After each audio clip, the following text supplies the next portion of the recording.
네, 안녕하세요. 드디어 2019년 마지막 12월이 시작되는 날입니다. 달리기로 치면 마치 마지막 코스에 들어온 것과 같은 생각이 드는데, 어떤 선수든지 그 마지막 코스에서는 전심전력하고 최선을 다하게 됩니다. 2019년 주님 안에서 시작한 한 해에 또 주님 안에서 마무리될 수 있도록 우리 모두 다 전력 질주하는 그 마지막 달이 되기를 소망하고 서로 격려해야 되겠습니다. 함께 기도하시겠습니다. 거룩하신 아버지 하나님, 소망 없었던 저희를 예수 그리스도 안에서 구원해 주시고 날마다 주의 이름을 부르며 살 수 있도록 붙잡아 주시는 것 주님께 감사를 드립니다. 또 우리에게 주의 몸된 교회를 허락하심으로 교회 안에서 양육받고 보호받을 수 있도록 은혜를 더해 주신 것도 주님께 감사를 드립니다. 이 시간 모이기를 힘쓰라는 주의 말씀을 기억하며 하나님 앞에 그리스도 예수 안에서 함께 모였습니다. 주 성령께서 친히 우리 가운데 두루 역사하심으로 하나님의 영광만을 나타내 주시고 주님의 임재하심을, 성령의 감동과 감화하심을 통해 우리 모두에게 나타내 주시기를 주님께 간구합니다. 우리 중에 결코 이루어지는 자가 없도록 살펴주시고 우리 마음을 넓혀서 서로 돌아볼 수 있는 성숙한 신앙의 마음을 가질 수 있도록 또 붙잡아 주시기를 주님께 기도합니다. 무엇보다 주께서 주신 소중한 가족들, 육신의 모든 가족이 영원한 영적 가족이 될 수 있도록 이 마지막 때 축복해 주시고 구원의 방주로 인도해 주시기를 주님께 기도합니다. 아브라함을 생각하사 심판의 날 롯을 건져주신 것처럼 우리에게 속한 롯을 기억해 주시고 건져주시고 모두를 인도해 주시기를 주님께 간구합니다. 또 하나님 앞에 우리의 연약함을 참으로 고백하고 더욱 주의 능력만 사모하고 기다립니다. 마른 뼈 같은 우리의 심령에 생기를 불어넣어 주시며 거룩함과 경건함으로 구별될 수 있도록 도와주시기를 주님께 간구합니다. 우리 주변에 미혹해하는 악한 유혹도 많이 있습니다. 영과 육의 더러운 것으로부터 지켜주시고 순전함을 지키며 이 말세를 살 수 있도록 도와주시기를 주님께 부탁을 드립니다. 혹 우리의 삶에 또 생각 속에 잘못된 것, 어그러진 것, 타협된 것, 또 진행적인 죄가 있다면 이 시간 참으로 돌이킬 수 있도록 우리 심령에 역사해 주시기를 주님께 기도합니다. 다구는 소리에 베드로의 잘못을 지적해 주시고 통곡해 하신 것처럼 모든 말씀 속에 우리의 잘못된 것을 나타내 주시고 돌이킬 수 있도록 기회를 주시며 책망해 주시고 강권하시고 인도해 주시기를 주님께 부탁을 드립니다. 이 시간 더욱 함께 하시는 주님께 의지합니다. 우리의 연약한 마음을 치유해 주시고 긍휼과 은혜를 더하여 주에게 집중할 수 있도록 역사하여 주시옵소서. 주께 의지합니다. 고마우신 우리 구주 예수님 이름으로 기도합니다. 아멘. 네, 성경 베드로 후서 3장, 베드로 후서 3장입니다. 17절, 18절, 387페이지, 387페이지, 베드로 후서 3장, 17절, 18절. 네, 천천히 같이 읽겠습니다. 그러므로 사랑하는 자들아, 너희가 이것을 미리 알았은즉 무법한 자들의 미혹에 이끌려 너희 굳센 데서 떨어질까 삼가라. 오직 우리 주 곧 구주 예수 그리스도의 은혜와 저를 아는 지식에서 자라가라. 영광이 이제와 영원한 날까지 저에게 있을지어다. 예수님의 공생애 중 항상 큰 사건이 있을 때 예수께서 3명의 증인을, 제자들을 데리고 다니셨습니다. 베드로, 야고보, 요한입니다.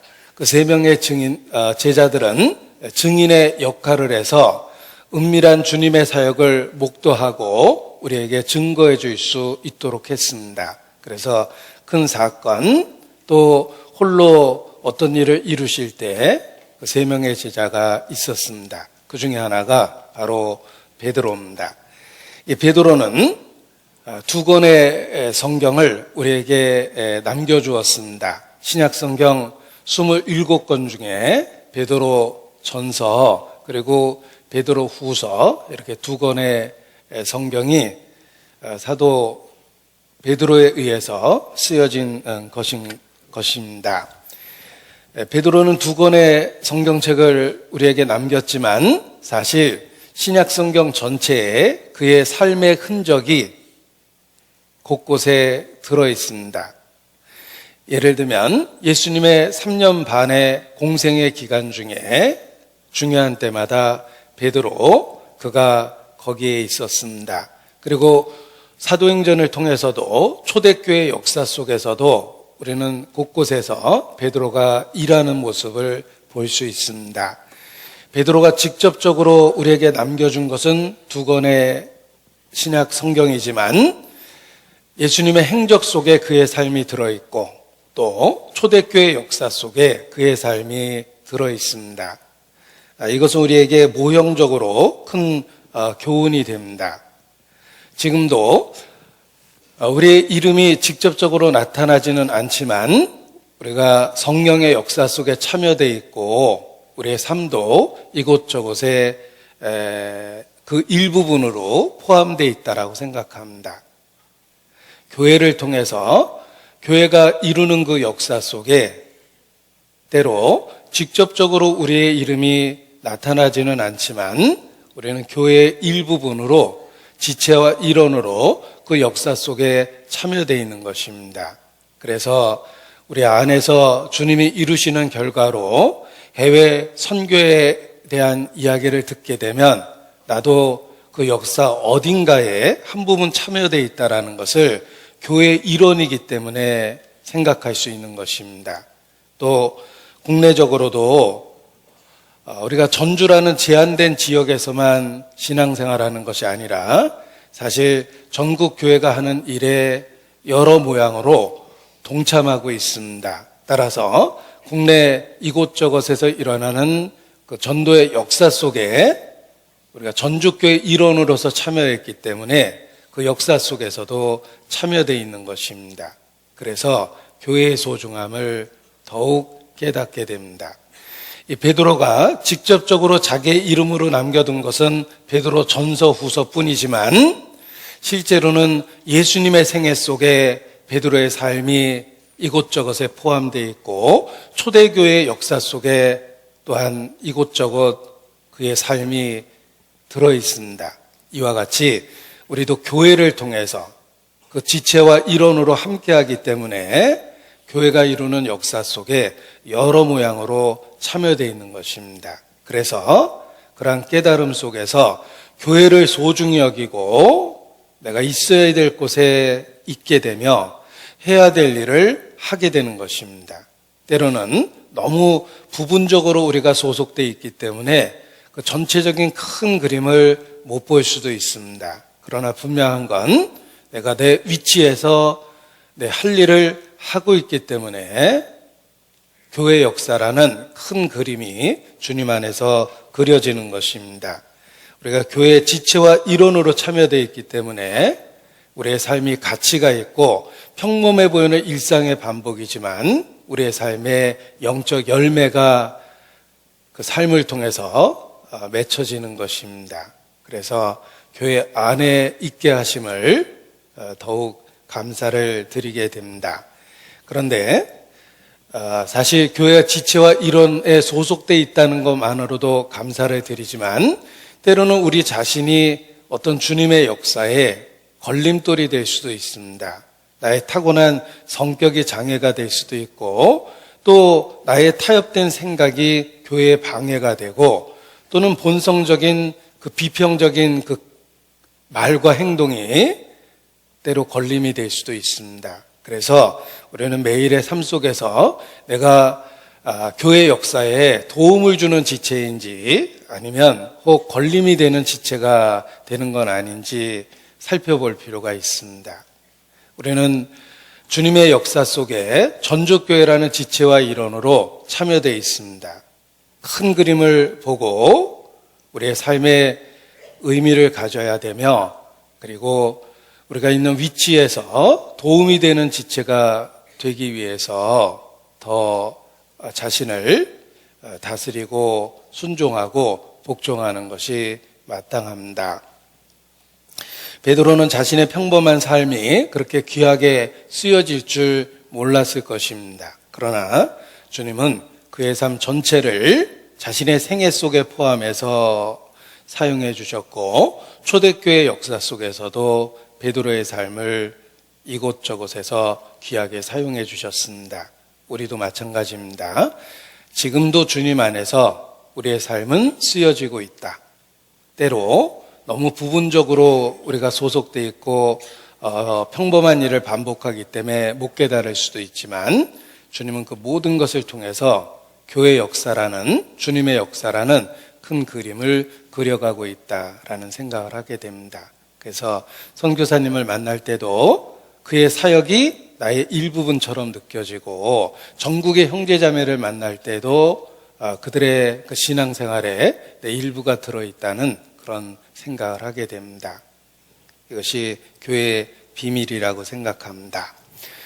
자, 베드로의 첫 번째 편지는 고난받는 성도들을 기억하며 그들을 격려하고 위로하기 위해서 베드로가 첫 번째 편지를 썼습니다. 고난받는 성도들에 대한 위로의 말씀, 격려의 말씀이 가득합니다. 베드로의 두 번째 편지는 자신의 임박한 다가오고 있는 죽음을 생각하며 교회를 염려하는 마음으로 두 번째 편지를 쓴 것입니다. 그것이 베드로 후서 앞부분에 분명하게 거론되어 있습니다. 베드로 후서 1장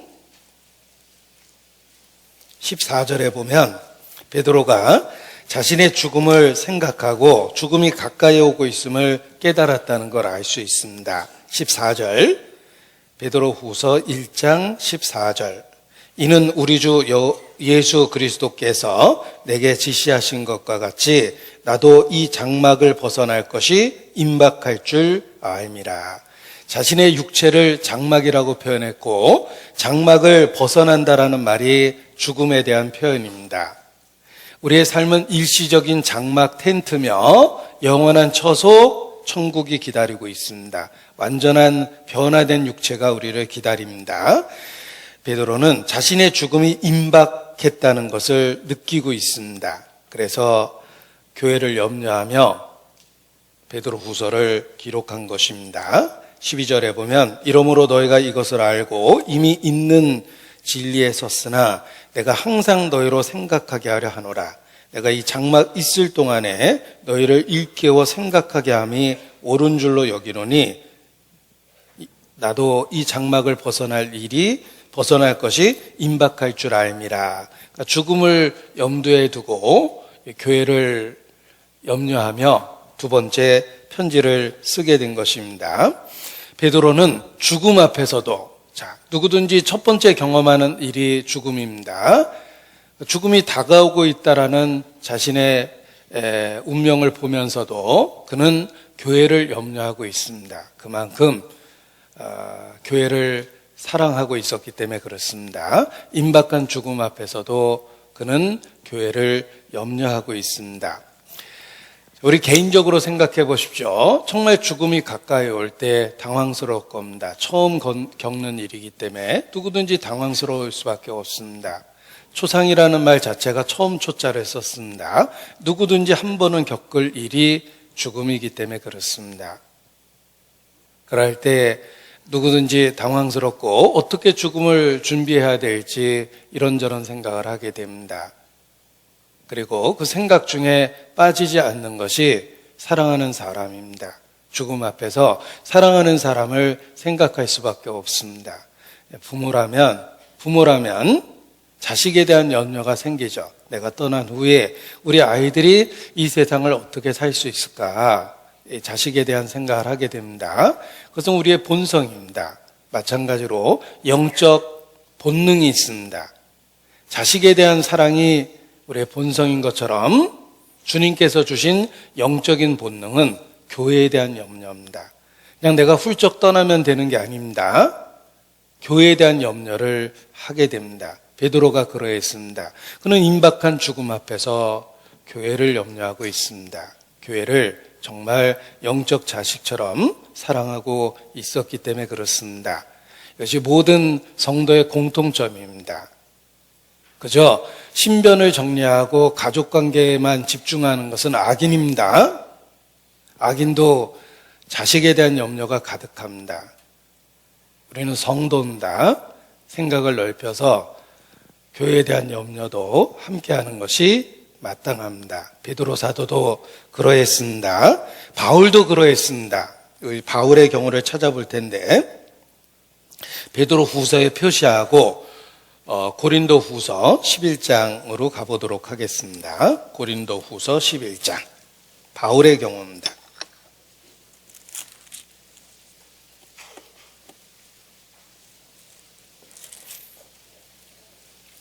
23절부터 바울이 고생한 이야기가 잔뜩 써 있습니다. 제가 빠른 속도로 읽어봅니다. 고린도후서 11장 23절. 저희가 그리스도의 일꾼이냐 정신없는 말을 하거니와 나도 더욱 그러하도다. 내가 수고를 넘치도록 하고 옥에 갇히기도 더 많이 하고 매도 수없이 맞고 여러 번 죽을 뻔하였으니 유대인들에게 40에 하는 감한매를 5번 맞았으며 3번 태장으로 맞고 1번 돌로 맞고 3번 파선하는데 일주야를 기품해서 지냈으며 여러 번 여행에 강의 위험과 강도의 위험과 동족의 위험과 이방인의 위험과 시내의 위험과 광야의 위험과 바다의 위험과 거짓 형제 중에 위험을 당하고 또 수고하고 애쓰고 여러 번 자지 못하고 줄이고 목마르고 여러 번 굶고 춥고 헐벗었노라. 제가 이렇게 빠른 속도로 읽었는데 한마디로 개고생을 했다. 방송심의 윤리를 지켜야 되겠습니다. 아무튼 진짜 고생 많이 했네. 글로 읽어도 진짜 고생 많이 했네라는 생각이 드는데 겪은 사람은 오죽하겠습니까? 정말 바울은 고생을 많이 했습니다. 그런데 이 고생한 이야기를 하는 그 이유가 있습니다. 이런 일이 중요한 게 아니다. 내가 정말 고생을 많이 했지만 이보다 더 내 마음에 고통스럽고 염려되는 게 있다. 교회를 위해서 염려하고 있습니다. 그래서 28절에 보면 이 외의 일은 고사하고 오히려 날마다 내 속에 눌리는 일이 있으니 곧 모든 교회를 위하여 염려하는 것이라. 이게 바울입니다. 바울은 개인적으로 참 힘든 고생을 했지만 그런 것보다 더 비교할 수 없이 더 중요한 게 있다. 내 속에 날마다 매일의 삶 속에서 날마다 눌리는 게 있었습니다. 그게 바로 모든 교회를 위하여 염려하는 것이라. 이 교회를 정말 영적 자식처럼 애정과 애착을 갖고 염려했던 것입니다. 이러한 마음은 베드로니까 그렇지 바울이니까 그렇잖아 라고 생각하면 안 됩니다. 우리도 베드로와 똑같은 은혜를 받았고 바울과 똑같은 은혜를 받았습니다. 우리를 구원하신 그 은혜는 베드로의 절반이고 바울의 절반이 아닙니다. 죄인 중에 내가 괴순이라 라는 말씀처럼 우리도 그렇게 고백할 수밖에 없고 그럼에도 불구하고 나 같은 사람을 구원해 주셨다는 것은 어떤 의미에서는 베드로보다 더 큰 은혜를 준 겁니다. 바울보다 더 큰 은혜를 준 겁니다. 우리도 마땅히 이러한 마음을 가져야 됩니다. 기껏해야 자기 신변에 대한 걱정만 하고 기껏해야 자식 걱정만 하다 일생을 끝내면 악인의 삶과 무엇이 다르겠습니까? 크리스찬입니다. 예수님 믿는 사람입니다. 성도라 일컫는 사람입니다. 우리 마음에 교회에 대한 염려가 있어야 돼요.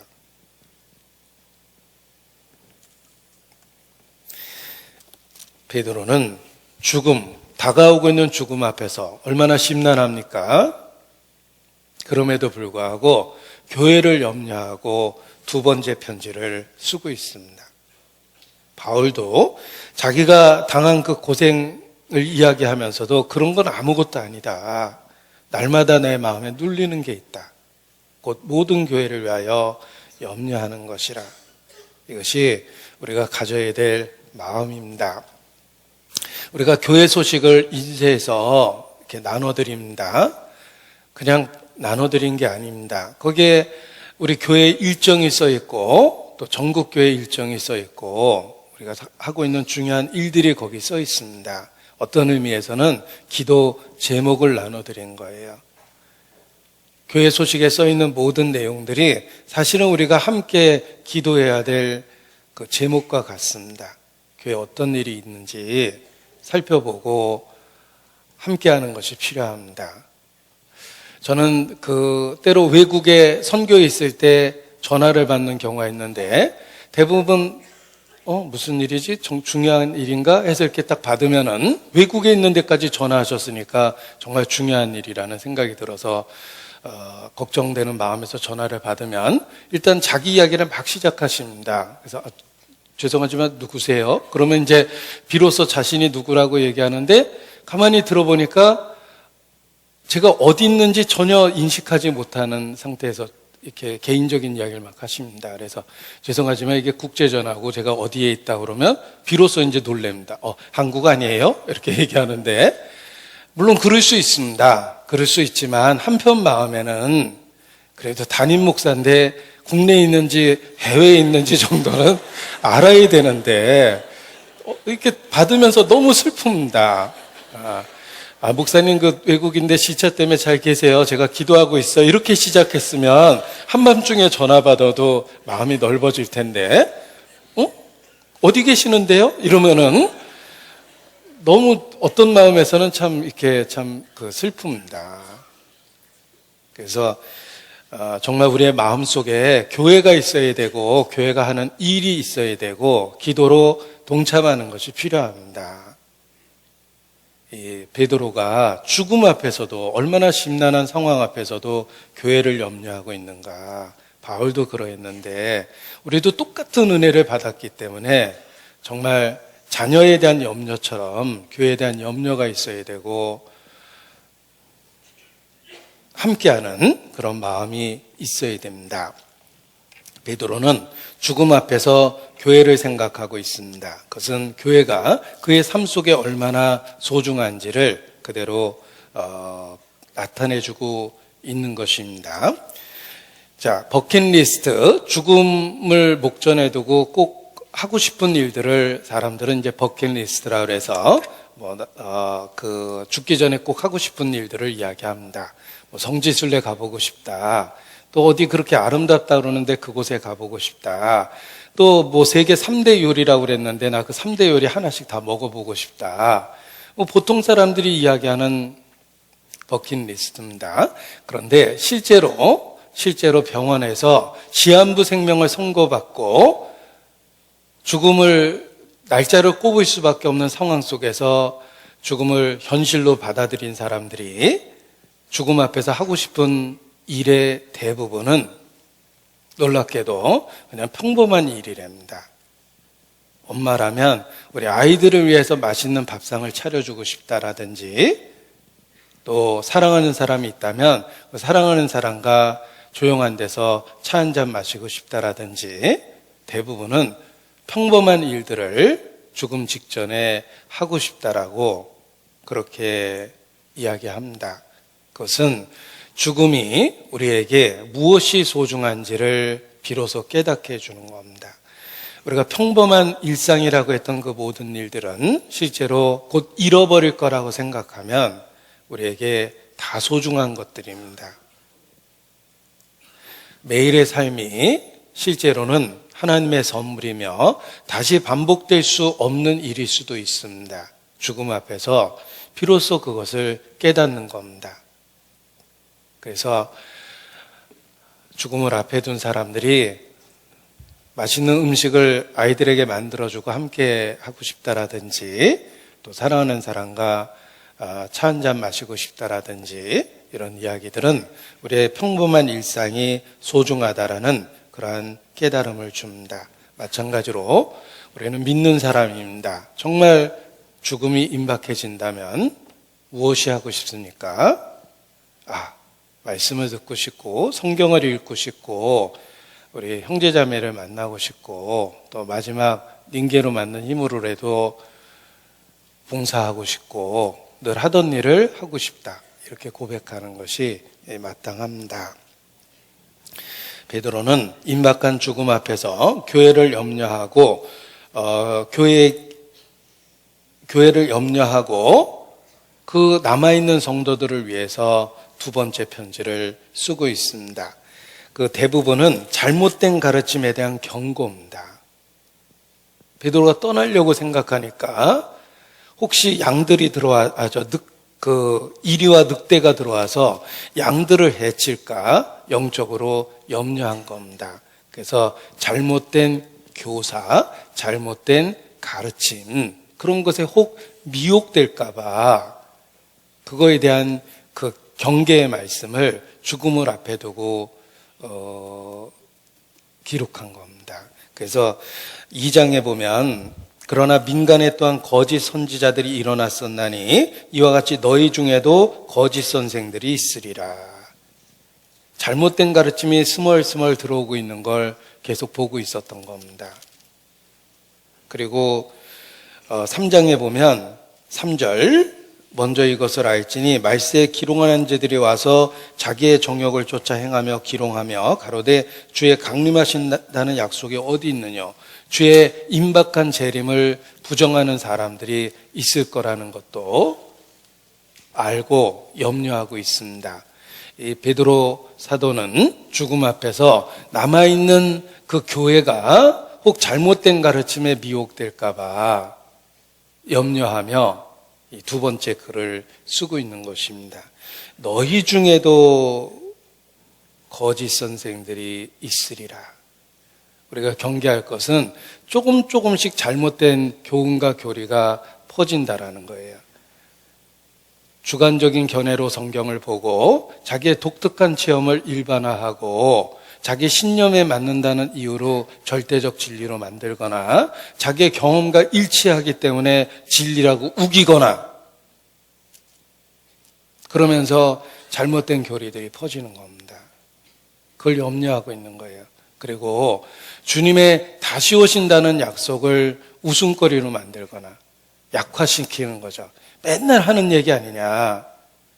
야, 나 처음 구원받을 때부터 주님 곧 오신다고 그러더니 벌써 몇십 년째다. 그런 표현을 통해서 다른 사람 마음에 영향을 주는 겁니다. 그런 일이 있으면 안 된다는 거예요. 이 베드로가 걱정하고 있는 것이 바로 그런 것입니다. 베드로의 권면은 탐심과 이익을 추구하기 위해서가 아니라 진정한 사랑에서 나온 권면입니다. 그래서 더 우리 마음에 와닿을 수밖에 없습니다. 우리가 단지 선생 노릇하기 위한 가르침이 있어요. 그래서 쉽게 지적질하고 다른 사람의 잘못된 걸 딱 지적하고 야단치고 꾸짖고 선생 노릇은 금방 합니다. 그런데 정말 베드로는 아비의 마음을 갖고 사랑을 품고 염려해서 이야기하는 것입니다. 그래서 마음에 와닿는 겁니다. 제가 중학교 때 음악 시간에 상처를 받고 오랫동안 후유증에 시달렸습니다. 음악 실기 시험입니다. 제가 얼마나 떨리는 마음으로 그 노래를 불렀겠습니까? 그런데 선생님이 앞소절 딱 듣더니 넌 기본이 안 됐어. 그리고 바로 낙제를 해줬습니다. 왜냐하면 제가 트로트풍으로 불렀거든요. 선생님이 제일 싫어하는 트로트풍으로 부른 거예요. 저는 그게 트로트풍인지도 몰랐습니다. 그저 저에게 익숙한 멜로디예요. 그래서 그렇게 불렀더니 얼마나 그 무안을 주고 꾸짖고 야단을 쳤는지 모릅니다. 그때부터 노래를 부를 수가 없었어요. 그 음악 선생님 얼굴과 음성이 자꾸 들렸습니다. 그러다가 거기서 벗어나는데 꽤 오래 걸렸어요. 이 노래는 그냥 잘하든 못하든 노래는 가수만 하는 게 아닙니다. 잘하든 못하든 역량이 있든 없든 노래는 자기를 위해서 불러도 되는 거구나라는 생각을 했어요. 그래서 노래를 그 다음부터 부르기 시작했고 부르는 걸 좋아하기 시작했습니다. 왜냐하면 나한테 들려주는 노래거든요. 그래서 내가 잘 부르는지 못 부르는지 그런 거보다도 그 노래에 있는 노랫말이 좋고 멜로디가 아름다우니까 나에게 들려주기 위해서도 부르게 됐습니다. 그러다 보니까 그냥 노래 자체가 생활 속에 자연스러워지고 좋아하게 됐습니다. 진정 음악을 배운 거죠. 그런데 그 음악 선생님의 선생질이 또 죄송합니다. 오늘 이렇게 용어가 과격하게 나오는지 모르겠어요. 아무튼 저한테 큰 상처가 됐습니다. 남의 잘못을 지적해내는 건 쉽습니다. 냉정하게 비판하기도 쉽죠. 그러나 정말 사랑을 갖고 염려하고 고쳐주는 것은 다른 것입니다. 베드로의 권면은 정말 사랑을 품고 한 권면이기 때문에 우리 귀에 잘 들리는 겁니다. 그래서 이 베드로가 3장 1절에 보면 얼마나 사랑이 가득한지 느껴집니다. 사랑하는 자들아. 사랑하는 자들아 이렇게 불렀죠. 8절에도 사랑하는 자들아 라고 불렀고 14절에도 사랑하는 자들아 그리고 17절도 사랑하는 자들아 이 3장에만 해도 사랑하는 자들아 라고 반복적으로 4번이나 외치고 있습니다. 간절함과 진실함이 들어있는 거예요. 비록 그들의 잘못을 경계하고 냉정하게 지적은 하고 있지만 사랑하는 자들아 라는 사랑을 품고 했던 권면이기 때문에 이 권면이 우리 마음에 와닿는 것입니다. 사랑은 하나님의 본성, 속성입니다. 우리가 믿고 있는 진리이기도 합니다. 우리의 소망의 근거이기도 합니다. 믿음과 소망과 사랑 중에 그 중에 제일은 사랑이라. 이 멜로디는 초대교회부터 우리나라 기독교 초기부터 불렀던 멜로디입니다. 요즘 사람들은 이풍진 세상을 만났으니로 더 많이 알고 있는데 초기의 찬송가 멜로디였습니다. 믿음과 소망과 사랑 중에 그 중에 제일은 사랑이라. 우리가 소망을 갖고 있는 근거를 말로 표현하면 하나님은 사랑이시며 그리스도 예수를 통해서 나타난 사랑을 우리가 알고 믿은 거예요. 그래서 감히 바랄 수도 없는 천국 간다는 소망을 갖게 된 것입니다. 사랑은 하나님의 속성과 본질입니다. 하나님을 안다고 하는 사람, 하나님과 교통하고 있다고 하는 사람은 아주 오묘한 진리를 갖고 있는 게 아니라 틀림없이 사랑이 마음에 가득합니다. 왜냐하면 하나님은 사랑이시기 때문에 그렇습니다. 그리고 우리는 삶의 경험을 통해서도 부분적으로 사랑이 무엇인지를 압니다. 부모의 사랑을 받았고 가족의 사랑을 받았고 때로는 친구와 친해지면서 사랑이 무엇인지 친구를 통해서도 부분 받기도 합니다. 그리고 성장해서 우리가 엄마가 되고 아빠가 되고 그리고 또 사랑을 더 깊이 있게 깨닫게 됩니다. 우리 삶 자체가 매일의 삶 속에서 사건과 관계를 통해서 사랑을 경험하게 되어 있습니다. 우리가 큰 불행을 당했을 때 그 위로해주는 부분적인 말들 속에서도 사랑을 느끼고 또 가정적인 큰 경사가 있을 때 정말 내일처럼 기뻐해주는 분들을 통해서도 사랑을 느끼기도 하고 아무튼 우리의 삶은 매일의 삶 속에 사랑이 부분적 파편적으로 들어있습니다. 그리고 그것을 경험할 때 그 뒤에 있는 실체를 보게 됩니다. 내가 느낀 건 따사로운 햇살, 몸으로 느낀 햇살 하나지만, 또는 틈으로 들어온 햇빛 하나지만, 틈으로 들어온 작은 햇빛 뒤에 어마어마한 태양이 있다는 걸 기억해 보십시오. 마찬가지입니다.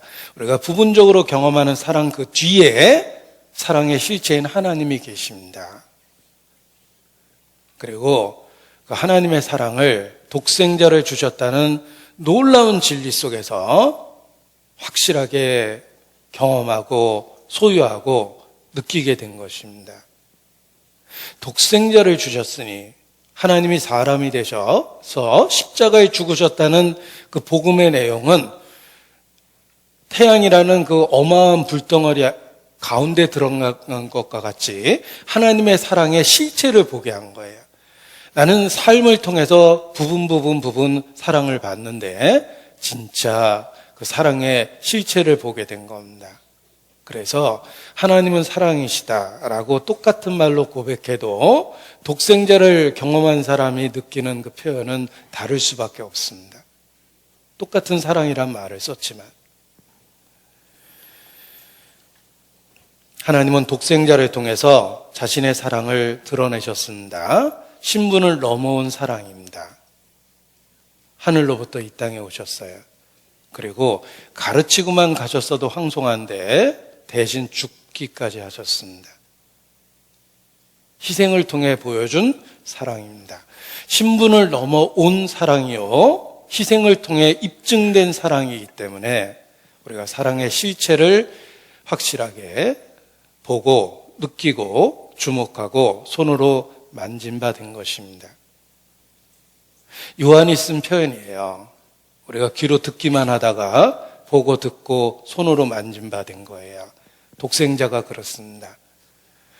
복음 속에 나타난 하나님의 사랑의 이야기는 사랑을 실질적으로 경험하게 만들어줍니다.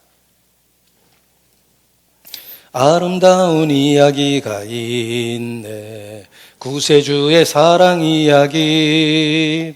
구원받고 보호받는 이 몸, 주의 사랑 받고 산다네. 구원받고 보호받는 이 몸, 주의 사랑 받고 산다네. 이 사랑이 나를 살게 하네. 갈보리의 구속의 사랑. 우리는 복음 속에 나타난 사랑을 봤습니다. 아름다운 이야기가 있네. 구세주의 사랑 이야기. 독생자를 통해서 우리는 사랑의 실체를 보게 된 것입니다. 그리고 사랑이 무엇인지 알게 된 우리에게 우리의 받은 사랑을 나타내 보라고, 실습해 보라고 우리에게 교회를 주시고 형제 자매를 준 겁니다. 먼저 사랑을 받았기 때문에 그 사랑을 나눠줄 수 있는 자원을 갖게 된 겁니다. 부모가 자식에게, 큰아들에게 용돈을 많이 주고 그 많이 받은 용돈으로 너도 네 동생들을 밥도 사주고 간식도 사줘라. 부모가 많이 줬기 때문에 동생에게 사주라고 얘기할 수 있는 겁니다. 한 푼도 안 주고 너 동생한테 아무것도 안 사줬냐 그러진 않죠. 큰아들은 아버지에게 받아야지만 동생에게 사줄 수 있습니다. 하나님은 잘 아십니다. 우리에게 이미 사랑을 주시고 그 사랑을 너도 네가 그런 큰 사랑을 받았으니까 교회를 통해서, 형제자매를 통해서 한번 베풀어 보라고 기회를 주신 겁니다. 내가 태어날 때 가족은 선택이 아닙니다. 아버지로 인해서 가족이 생겼어요. 태어나 보니까 형도 있고 누나도 있고 고모도 있고 이모도 있고 아버지 때문에 가족이 생긴 겁니다. 가족은 나의 선택이 아니었습니다. 내가 선택한다면 제 형이나 동생 중에 이렇게 그 누나 중에 이렇게 빼놓고 싶은 사람도 있어요. 이거 못됐어 이러면서 내가 고르고 싶은 성격도 있겠죠. 그러나 내 선택이 아닙니다. 교회가 그렇습니다. 난 예수 그리스도를 통해서 이곳에 왔어요. 엄청난 사랑을 받고 이곳에 왔는데 교회 형제 자매는 나의 선택이 아닙니다. 하나님이 나를 부르셨던 것처럼 어떤 의미에서 형제 자매를 가족으로 모아놨습니다. 내가 선택한 건 아니지만 주님께 받은 사랑이 있고 명령이 있기 때문에 조건 없이 상대방의 반응이 어떠하든 사랑을 줄 수 있게 된 것입니다. 그게 교회의 비밀입니다. 받은 사랑으로 너도 수평적으로 그 사랑을 한번 줘봐라 라고 말씀하신 거예요. 우리에게 충분히 사랑을 넘치도록 주고 네가 받은 사랑을 수평적으로 한번 너도 표현해봐라. 그러니까 사랑이 가능해진 겁니다. 그게 교회의 비밀입니다. 요한일서 3장입니다. 요한일서 3장.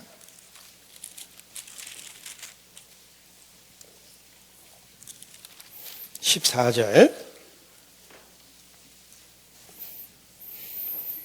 제가 쭉 읽어드리겠습니다. 우리가 형제를 사랑함으로 사망에서 옮겨 생명으로 들어간 줄 알거니와 사랑치 아니하는 자는 사망에 거하느니라. 그 형제를 미워하는 자마다 살인하는 자니 살인하는 자마다 영생이 그 속에 거하지 아니하는 것을 너희가 아는 바라. 그가 우리를 위하여 목숨을 버리셨으니 우리가 이로써 사랑을 알고 우리도 형제들을 위하여 목숨을 버리는 것이 마땅하니라. 마땅하다는 생각이 들어요. 아버지께 내가 동생하고 같이 밥 먹으라고 돈을 받았으면 같이 먹고 사주는 게 마땅합니다.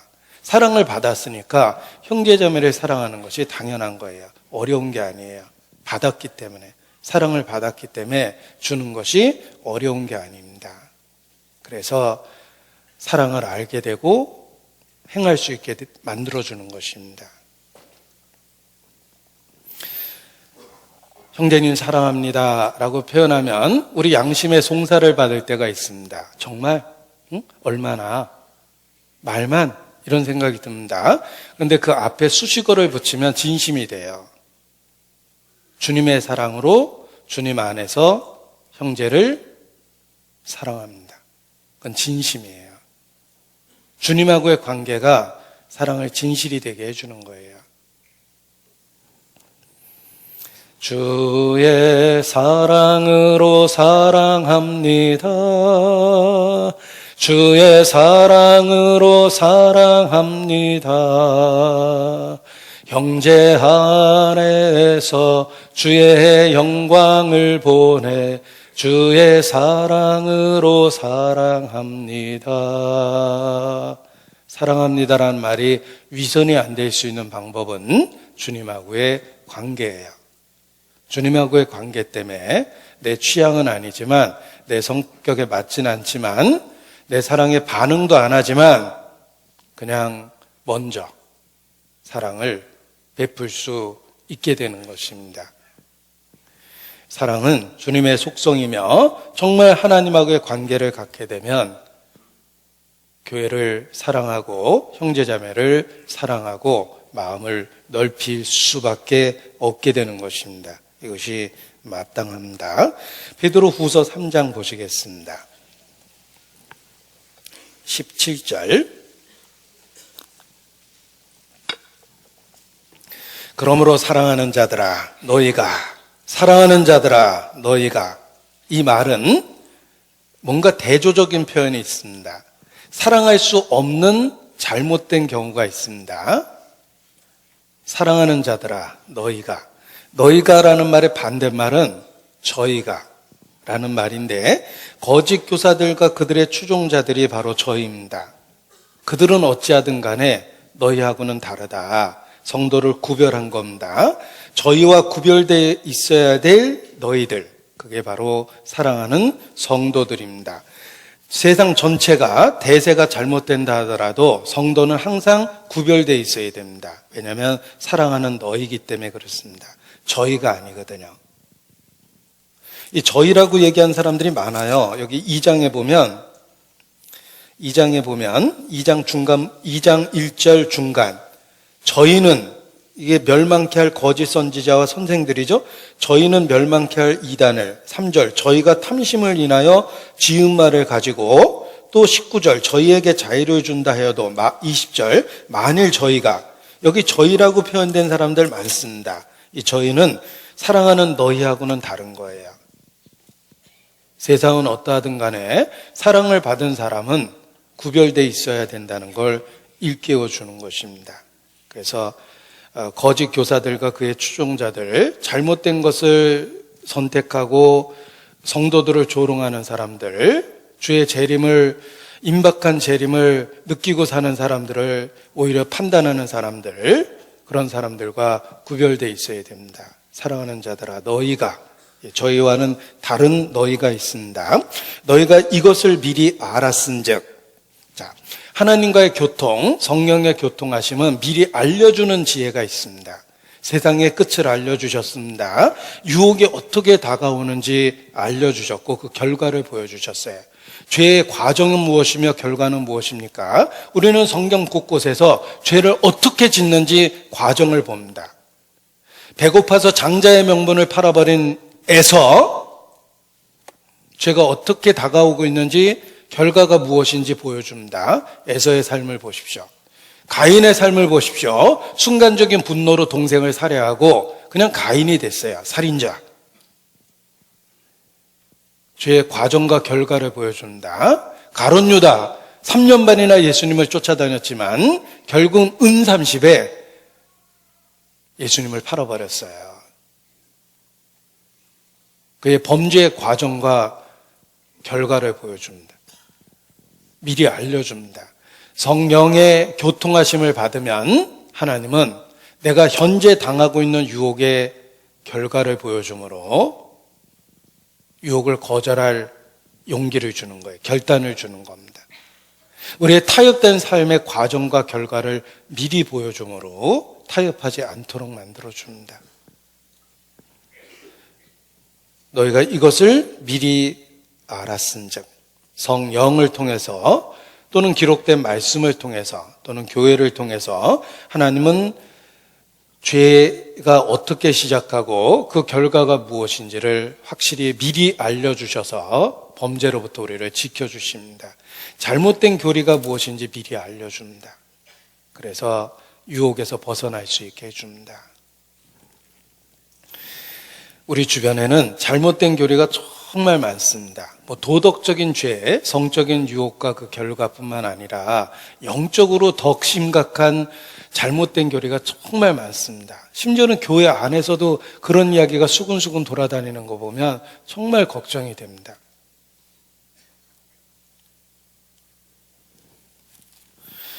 교회 안에 신천지라고 일컬어지는 다른 목적으로 교회에 은밀히 들어오는 사람들이 있어요. 큰 교회에서는 10명, 20명 들어와도 별 영향이 없지만 작은 교회에 5명만 들어와도 교회를 흔들어 놓습니다. 그리고 교회에 비평적인 이야기를 가득 실어놓고 잘못된 것들을 퍼뜨리고 그럽니다. 그리고 그걸 죄라고 느끼지도 못해요. 양심에 진짜 화이 맞은 거예요. 정말 슬픕니다. 그런 분들이 교회 안에 오고 가는 것도 슬프고 잘못된 교리를 버젓이 이야기하는 것도 슬프고 그렇습니다. 우리가 전문가라면 시간 투자가 된 겁니다. 교회 사역자는 시간 투자가 된 거예요. 더 많은 시간 말씀을 보고 더 많은 시간 주님과 가까이 있을 수밖에 없는데 그들의 눈물 어린 조언을 그냥 겉듣습니다. 그리고 잘못된 걸 붙잡아요. 자기의 경험이 진리예요. 자기의 독특한 경험이 그냥 전부가 돼버리는 거예요. 그게 아집이죠. 역사를 보십시오. 그런 사람이 나라를 망치고 국가를 엉망을 만들어 놓고 가정을 파탄시켰어요. 교회가 그렇습니다.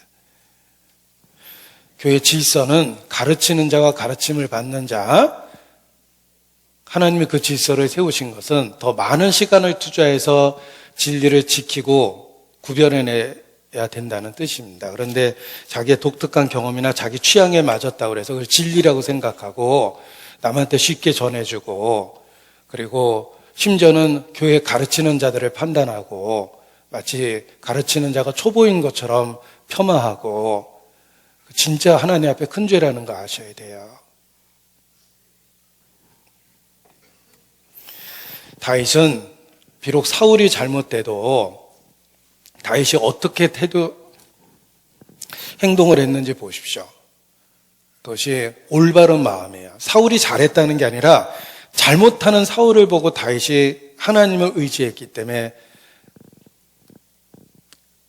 사울을 해치려는 의도조차 갖지 못했어요. 옷자락 하나 벼놓고도 양심에 걸렸잖아요. 자기를 죽이려는 사울한테. 그게 다윗이에요. 마귀는 분명히 타락됐는데 감히 회방하는 송사를 천사도 못 썼어요. 하나님이 판단하시길 기다린 거예요. 그 앞에서 막 마귀를 판단하고 그랬던 게 아닙니다. 그런데 하물며 교회를 판단하고 일꾼을 판단하는 건 큰 죄라는 거 아셔야 돼요. 그걸 아무렇지도 않은 것처럼 말하는 분위기를 만들면 점점 더 교회가 병들어가게 돼 있습니다. 그래서 우리 안에 잘못된 것이 들어오지 않도록 정말 삼가고 경계하고 조심해야 됩니다. 자기 자신을 위해서 그래요. 이 베드로가 죽음 앞에서 교회를 염려하고 있는 모습을 보십시오. 잘못된 것이 들어오고 있다는 걸 본 겁니다. 마찬가지예요. 우리가 우리 안에 이 마지막 때에 정말 이런저런 잘못된 것들이 들어오지 않도록 경계하고 또 삼가야 됩니다. 우리 자신이 거기에 미혹되지 않도록 더 조심하셔야 돼요. 이 지적인 교만은 죄를 짓는 시작이 됩니다. 제가 알 건 웬만한 건 다 아는 것처럼 착각을 하면은 더 이상 설교도 안 들리고 형제자매도 다 밑으로 보이고 말하면 지적하고 가르치고 판단하고 이렇습니다. 더 이상 배우질 못해요. 교만의 단점은 더 이상 배울 게 없다예요. 진짜 어리석은 거예요. 군자는 미물에게도 배운다고 조상들도 일깨웠습니다. 정말 하나님과 교통하면 작은 일에서 크게 배웁니다. 하나님과 멀어지면 주님이 얘기하셔도 맨날 교과서적인 얘기만 하나 이렇게 되는 거예요. 지적 교만은 영적으로 가장 큰 질병입니다. 야고보서입니다. 제가 신천지 분들 보면서 그 생각을 했어요. 자신들이 성경을 통달했다고 주장을 합니다. 그리고 박사 가운을 입히고 수료식을 하죠. 대단한 자부심을 느낄 겁니다. 그러면서 영혼이 멸망하는 거예요. 그게 지적 교만이거든요. 야고보서 3장 13절부터 제가 읽어드립니다. 너희 중에 지혜와 총명 있는 자가 누구뇨? 그는 선행으로 말미암아 지혜의 온유함으로 그 행함을 보일지라. 그러나 너희 마음속에 독한 시기와 다툼이 있으면 자랑하지 말라. 진리를 거스려 거짓하지 말라. 이러한 지혜는 위로부터 내려온 것이 아니요 세상적이요 정욕적이요 마귀적이니 시기와 다툼이 있는 곳에는 요란과 모든 악한 일이 있음이니라. 드디어 계시록을 풀었다. 그렇습니까? 이러한 지혜는 위로부터 내려온 것이 아니요 세상적이요 정욕적이요 마귀적이기 때문에 시기와 다툼이 있고 요란함이 있고 악한 일이 있는 거예요. 그러니까 PD수첩에 나오는 거예요. 17절 오직 위로부터 난 지혜는 첫째 성결하고 다음에 화평하고 관용하고 양순하며 긍휼과 선한 열매가 가득하고 편벽과 거짓이 없나니 화평케 하는 자는 화평으로 심어 의의 열매를 거두느니라. 위로부터 나온 지혜는 그 행한 일로 인하여 옳다 인정함을 받느니라. 정말 놀라운 진리를 받으면 하나님 앞에 더 겸손하고 더 낮아지고 더 많이 배우게 됩니다. 그런데 그냥 잘못된 지식을 가지면 지식은 교만하게 해요. 요란함이 생기고 다툼이 생기고 시기가 생기고 쉽게 다른 것을 폄하하고 핵심적인 진리를 작게 여기고 또 잘못된 겁니다. 그래서 야고보서에 있는 이 말씀은 정말 우리 자신에 대한 경계를 삼아야 돼요. 베드로 사도는 죽음 앞에서 이러한 염려가 든 거예요. 그래서 눈물로 호소하고 있습니다. 베드로후서 3장 17절 다시 보겠습니다. 그러므로 사랑하는 자들아 너희가 이것을 미리 알았은즉 무업한 자들의 미혹에 이끌려 너희 굳센 데서 떨어질까 삼가하라. 자, 무법한 자들의 미혹에 이끌리면 안 됩니다. 굳센 데서 떨어지면 안 돼요. 굳센 데가 무엇입니까? 든든한 반석 대신 주님 자신이요, 주님에 대한 증거, 진리 그 자체입니다. 굳센데는 진리 그 자체며 진리의 실체이신 예수님이에요. 무법한 자들의 미혹에 이끌려 굳센 데서 떨어지면 안 됩니다. 떨어질까 삼가하라, 조심하셔야 돼요. 이 베드로후서 1장에 보면 1장 12절입니다. 성도들을 격려합니다. 1장 12절. 이러므로 너희가 이것을 알고 이미 있는 진리에 섰으나, 성도는 이미 있는 진리에 서 있는 사람입니다. 너희 자신들은 이미 그 견고한 자리에 서 있다. 그 굳센 데서 떨어지지 않도록 너희 자신을 지켜야 된다. 너희가 서 있는 그 진리는 굳센 데다. 예수 그리스도 외에 다른 답은 없다. 다만 너희를 요란하게 하여 복음을 변하게 하려 하는 것이다. 그 굳센 데서 너희 자신을 지켜내야 된다. 우리의 신앙생활은 굳센 데서 떨어질까 삼가하는 것이 신앙생활입니다. 굳센 데서 떨어질까 삼가하라, 삼가하라, 명령형이죠. 현재 명령형이에요. 이것은 항상 단 한순간도 방심하지 않고 자신을 지켜내야 된다는 뜻으로 현재 시제 명령형으로 말씀하신 겁니다. 굳센 데서 떨어질까 삼가하라. 명령형이죠. 조심하셔야 돼요. 그리고 현재형이에요. 항상 단 순간도 경계를 늦추면 안 됩니다. 자, 군대에서 중요한 보직 중에 하나가 경계 근무입니다. 경계 근무 쓰는 게 쉽질 않아요. 그래서 군대 말로 영창되기 5분 전이라고 그래요. 잘못 쓰면 바로 영창 가는 거예요. 내가 경계 쓴 시간에 내가 경계 쓴 장소로 간첩이 침투했어요. 간첩이 나중에 그 사실을 폭로하면 그대로 감옥 가니까 영창되기 5분 전이라고 그럽니다. 경계 근무는 목숨을 걸고 전우를 지키고 자기의 목숨을 지키기 위해서 경계를 하는 거예요. 경계는 단 한순간도 방심하면 안 됩니다. 그래서 총을 들고 경계할 때는 몇 가지 원칙이 있습니다. 가까운 데서 멀리 해라. 중첩돼서 관찰하라. 그 원칙을 갖고 경계 근무는 가까운 데서 멀리 보는 거예요. 이미 눈앞에 있는 적을 못 보면 큰일 나죠. 멀리 보고 있다가 가까이서 멀리 보고 중첩해서 보는 거예요. 왜냐하면 중첩해서 안 보고 대충 보면 중간에 사각지대가 생기고 적이 들어오기 때문에 그렇습니다. 우리가 전투에 있어서의 경계 근무도 철저한 원칙을 지킵니다. 영적으로도 삼가하라. 철저한 단 한순간에도 방심을 하면 안 되는 겁니다.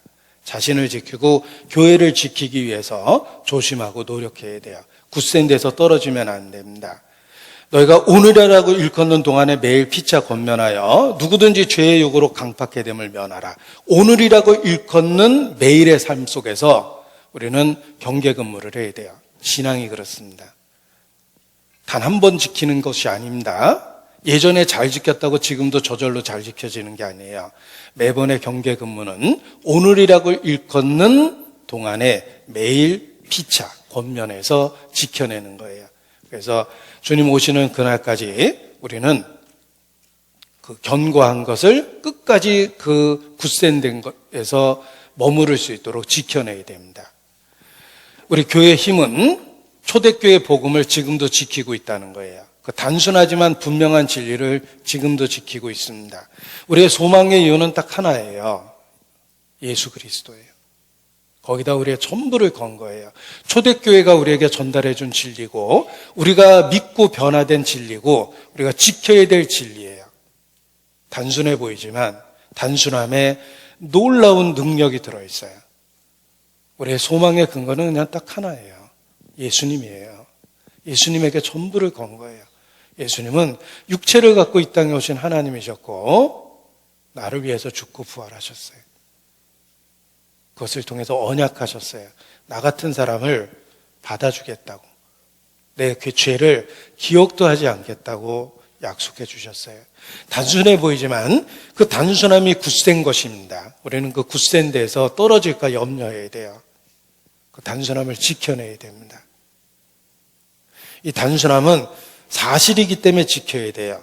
진리를 변하게 하는 시도도 있고 진리를 저버리게 하는 시도도 있어요. 그러나 이 굳센 데서 떨어지면 안 됩니다. 다른 걸 잡으려고 이걸 놓아버리면 안 되는 거예요. 이걸 꼭 붙잡고 있어야 됩니다. 바나바가 안디옥에서도 구원받은 사람이 생겼다는 걸 듣고 격려하기 위해서 와서 메시지를 전했는데 바나바의 메시지를 딱 한 문장으로 요약할 수 있습니다. 뭐 여러 얘기하고 가셨겠죠. 근데 딱 한 문장으로 요약할 수 있어요. 주께 굳은 마음으로 붙어 있어라. 이게 바나바가 안디옥 성도들에게 준 메시지요. 안디옥 교회는 굳센 데서 떨어지지 않았어요. 붙잡았어요. 그래서 초대교회의 성지가 된 거예요. 사도행전 11장입니다. 사도행전 11장. 바나바의 메시지를 꽤 여러 번 설교했을 겁니다. 요즘 말로 생활 집회 했을 거예요. 그런데 딱 한 문장으로 요약해놨습니다. 23절입니다. 같이 읽죠. 저가 이르러 하나님의 은혜를 보고 기뻐하여 모든 사람에게 굳은 마음으로 주께 붙어 있으라 권하니. 바나바는 안디옥 성도들에게 여러 이야기를 했습니다. 아마 꽤 오랫동안 함께 머무르면서 요즘 말로 생활 집회도 했을 겁니다. 그런데 그 모든 메시지를 성령께서 한 문장으로 요약하셨습니다. 굳은 마음으로 주께 붙어 있으라. 굳은 데서 떨어지면 안 됩니다. 내가 믿고 확신을 가졌던 그 복음을 붙잡고 있어야 돼요. 예수 그리스도라는 단 한 분의 진리 속에서 우리를 멀어지게 하는 어떤 시도를 거절해야 되고 우리는 주께 붙어 있어야 됩니다. 굳은 데서 떨어지면 안 됩니다. 예수님 믿는 것을 성경에는 주께 연합한다고 그럽니다. 그 연합한다라는 말이 부부에 쓰인 말이에요. 남자가 여자와 연합하여 둘이 하나가 된다 그랬죠. 우리는 주님과 연합하는 거예요. 언약의 관계로 하나가 되는 거예요. 분리될 수 없는 한 몸이 되는 거예요. 그 굳은 데서 떨어지면 안 됩니다. 붙들고 살아야 돼요. 신앙생활은 그 단순함을 붙들고 예수 그리스도는 한 분 속에 집착해서 사는 거예요. 최후 승리를 얻기까지 주의 십자가 사랑하리. 빛난 면류관 받기까지 험한 십자가 붙들겠네. 붙들고 사는 거예요. 그 굳센 데서 떨어지면 안 됩니다. 이 세상 사람 날 몰라줘도 이 세상 사람 날 몰라줘도 이 세상 사람 날 몰라줘도 뒤돌아서지 않겠네. 세상 등지고 십자가 보내 세상 등지고 십자가 보내 세상 등지고 십자가 보내 뒤돌아서지 않겠네. 굳센 데서 떨어질까 삼가라. 그리스도와 연합하고 그 단순한 진리에 매달려 있어야 됩니다. 영어로 cling tightly, 단단하게 붙잡고 매달려 있는 거예요. 이걸 히브리어로 따바크라 그러는데 따바크라는 말이 성경에 꽉 붙잡고 늘어지다라는 뜻이에요. 우리는 주님께 따바크해야 돼요. 딱 붙잡고 늘어져야 됩니다. 연합해야 됩니다. 그것이 신앙생활입니다. 그것이 주님을 좇는다라고 얘기했을 때 주님을 좇는 생활이에요. Follow Jesus. 주님을 좇았으니 이렇게 돼 있죠. 모든 것을 버리고 주님을 좇았다. 예수님을 전부로 여기고 예수님을 붙잡고 살아가는 것입니다. 여러 가지 어려움은 있지만 그걸 지키는 게 신앙의 진실성을 보여주는 겁니다. 무법자의 미혹에 이끌려 굳센 데서 떨어질까 삼가라. 이게 베드로가 죽음 앞에서 꼭 해주고 싶었던 이야기예요. 너희 굳센 데서 떨어지면 안 된다. 주님 오시는 그날까지 연합하고 붙잡고 단순함을 지키고 복음이 갖고 있는 놀라운 그 진리를 묵상하고 그 안에서 살아라.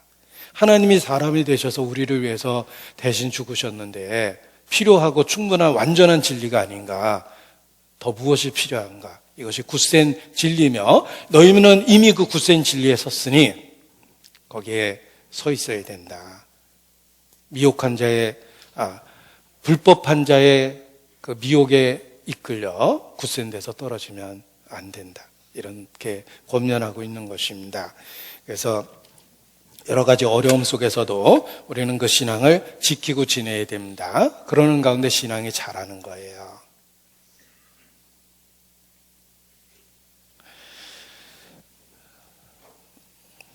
그 청년 때부터 많이 불렀던 찬송입니다.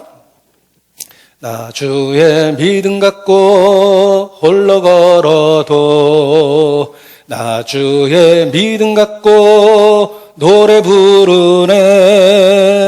폭풍 구름 몰아치고 하늘 덮여도 나 주의 믿음 갖고 노래 부르네. 주는 내 친구, 진실한 친구, 끝날까지도 주를 믿으리. 나 주의 믿음 갖고, 그게 매일의 삶입니다. 폭풍구름 몰아치고 하늘 덮어도 나 주의 믿음 갖고 노래 부르네. 굳센 데서 떨어지면 안 됩니다. 베드로후서 3장 다시 봅니다. 18절 오직 진리의 절대성입니다. 대체 불가능해요. 충분하고 완전한 진리예요. 예수님에 대한 이야기는 한 분만으로 이미 충분한 답이 됐어요. 예수님의 죽고 부활하심은 충분한 답이 됐어요. 다니엘서를 내가 제대로 풀지 못하고 계시록을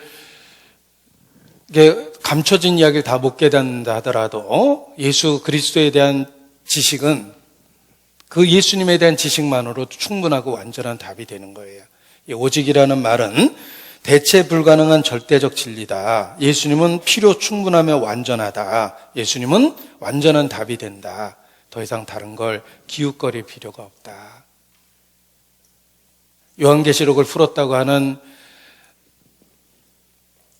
신천지 학습을 받을 필요도 없고, 안식일을 지키는 것이 믿음의 표라고 주장하는 안식교를 따라서 토요일날 안식일 지킬 필요도 없고, 예수님만으로도 충분한 답이 된다. 그런 이야기하면 진리로부터 흔들리게 된다. 처음에는 작은 구멍을 뚫었지만 그 구멍 안으로 온갖 더러운 것이 다 들어올 거다. 흔들리지 마라. 사랑하는 자들아, 너희는 흔들리지 말아라. 이렇게 권면하고 있습니다. 오직이라는 말이 그 절대적 진리입니다. 우리가 믿는 예수님에 대한 호칭이 다 나와요. 주, 곧 구주 예수 그리스도입니다. 자, 예수님이 누굽니까? 여기 우리가 믿고 있는 호칭이 다 나왔습니다. 주님이십니다. 구주시죠. 그리고 그리스도세요. 예수님은 주, 구주, 그리스도예요. 주, 곧 구주 예수 그리스도입니다. 여기 예수님에 대한 호칭이 다 나오고 그분이 우리에게 어떤 의미가 있는지를 일깨워 주는데, 그 예수님 한 분이면 오직 충분한 답이 된다라고 이야기한 겁니다. 그래서 그 은혜 안에서 자라가라고 그랬는데 단 한 번의 은혜가 아닙니다. 정말 슬프고 통곡하고 붙잡고 울고 싶은 사람이 있습니다. 단 한 번의 경험을 신앙생활의 전부라고 생각하고 그 희미한 기억을 붙잡고 억지로 교회 다니는 사람이에요. 진짜 붙잡고 통곡하고 싶습니다. 그러니까 유아기적 신앙을 못 벗어나고 단순 문답을 못 벗어나는 거예요. 그러면서도 구원을 받았다고 이야기하면 더 슬퍼집니다. 은혜는 단 한 번의 은혜가 아닙니다. 은혜 위에 은혜라고 그랬죠. 은혜를 맛보았으면 은혜가 더 풍성해지고 매일의 은혜가 주어지게 돼 있어요. 그래야지만 신앙이 자랍니다. 단 한 번의 경험을 은혜라고 생각하면 안 됩니다. 은혜는 예수 그리스도를 통해서 계속해서 풍성하게 주어지는 겁니다. 생명을 주고 더 풍성히 주려 함이니라. 더 풍성한 생명을 경험하십니까? 단순한 문답 속에서 오래전의 경험을 구원의 확신이라고 생각하고 그리고 변하지 않는 건 아닙니까? 은혜 안에서 자라야 돼요. 단 한 번의 경험을 전부인 것처럼 그렇게 생각하면 그건 진짜 슬픈 거예요. 우리는 탄생과 성장이라는 과정을 겪게 하셨어요. 자라는 게 마땅한 겁니다. 어른이 되면 어린아이를 버려야 돼요. 우리가 어렸을 때 좋아하던 일들이 있습니다. 그거 없으면 못 살 것 같았거든요.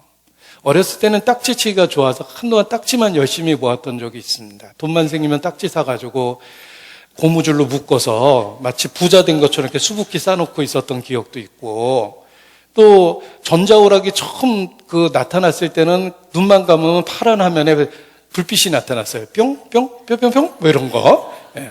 당구 한참 칠 때는 눈 감으면 천장이 당구판으로 보였습니다. 사람들 머리가 당구알로 보여서 자꾸 이렇게 그림이 그려지고 막 이렇게 되고. 그런데 자라면 더 이상 그렇게 강렬한 유혹은 아닙니다. 그냥 어렸을 때 좋아하던 거예요. 어른이 됐기 때문에 더 중요한 게 무엇인지 잘 아니까 그런 것에 붙잡히지 않는 것입니다. 그게 어른이고 당연히 겪어야 될 거예요. 영적으로도 그렇습니다. 영적으로도 자라야지만 어린아이의 일을 버리고 자기 역할을 교회 안에서 하게 됩니다. 그래서 신앙이 자라야 되는데 단 한 번의 은혜가 아닙니다. 계속되는 그리스도 안에서의 은혜가 있고 지식도 마찬가지예요. 한 번에 아는 게 아닙니다. 어떤 분은 너무 단순한 걸 알고 다 알았다고 착각을 합니다. 정말 그렇습니까? 저는 성경 앞에 서면 맨날 들고 있는 보는 성경인데도 정말 안 가본 곳이 가득한 어디 서 있는 것 같은 느낌이 듭니다. 이 지구상에 내가 안 가본 곳이 진짜 많죠. 야, 내가 정말 좁은 곳에서 살았다. 이런 것도 다 있구나. 성경이란 세계 앞에서 보면 더 그렇게 느껴집니다. 그런데 그냥 단순한 사실 갖고 다 알고 있다고 생각하면 교만입니다. 열심히 돌아다니셔야 돼요. 우리에게 탐구할 영역이 정말 많거든요. 구석구석 다녀보면 진짜 감탄하게 돼요. 어메이징 그레이스. 어떻게 이렇게 놀라운 이야기를 수천 년 전에 하셨을까? 청밀하게 설계된 것 같은 말씀을 어떻게 이렇게 하실 수 있지? 지식이 자라야 되는 거예요. 그래서 이렇게 살아있다는 게 기쁜 이유는 은혜를 더 받고 있고 지식이 자라고 있기 때문에 그래도 힘든 세상이지만 살만하다. 내가 믿는 주님을 더 알아간다는 기쁨이 있으니까 정말 살만하다. 이런 생각이 드는 것입니다. 은혜와 지식 안에서 자라가야 됩니다. 이 자라갈 수 있는 방법 중에 하나가 일이에요. 보십시오. 우리의 성숙과 성장은 예를 들면 근육이라면 이 부실한 근육이 어떻게 자랍니까? 근육을 사용해서 사용량을 늘려서 한계치를 넘어가면서 근육이 늘어나는 거예요. 우리의 근육은 사용해서 한계치를 늘릴 때 그 한계치 이상만큼 자라면서 근육이 형성되는 거예요. 영적으로 그렇습니다. 아무 일도 안 하면 하나님이 더 줄 지식이 없어요. 일도 안 하는데 지식을 주면 교만하게 되거든요. 일을 해야지만 신앙이 자랍니다. 아무 일도 안 하면 안 됩니다. 정말 주님 앞에 섰는데 너 구원받은 이후에 뭐 했냐? 저 교회 다니면서 말씀 들었는데요. 말씀 들었냐? 그리고 뭐 했냐? 말씀 들은 거 외에는 한 일이 없어요. 교회 나와주고 말씀 들어준 겁니까? 우리가 왜 교회 나오고 말씀을 듣습니까? 그걸 힘으로 해서 일을 하려고 그래요. 교회는 나에게 일을 찾아서 줍니다. 일할 수 있는 기회를 줘요. 내가 삼성그룹에 입사했으면 실업자였던 나에게 일할 기회를 준 거예요. 나는 원래 아침에 늦잠 자는데 입사하니까 7시까지 출근해야 될 이유가 생겼어요. 나는 원래 면도하기 싫어하는데 아침에 일어나서 면도합니다. 취직됐거든요. 회사는 내가 깨끗해야 될 이유를 주고 내가 일찍 일어나야 될 이유를 주며 내가 더 공부해야 될 이유를 줍니다. 교회가 그렇습니다. 교회는 내가 왜 더 배워야 되고 내가 무슨 일을 해야 될지를 끊임없이 제공해줘요.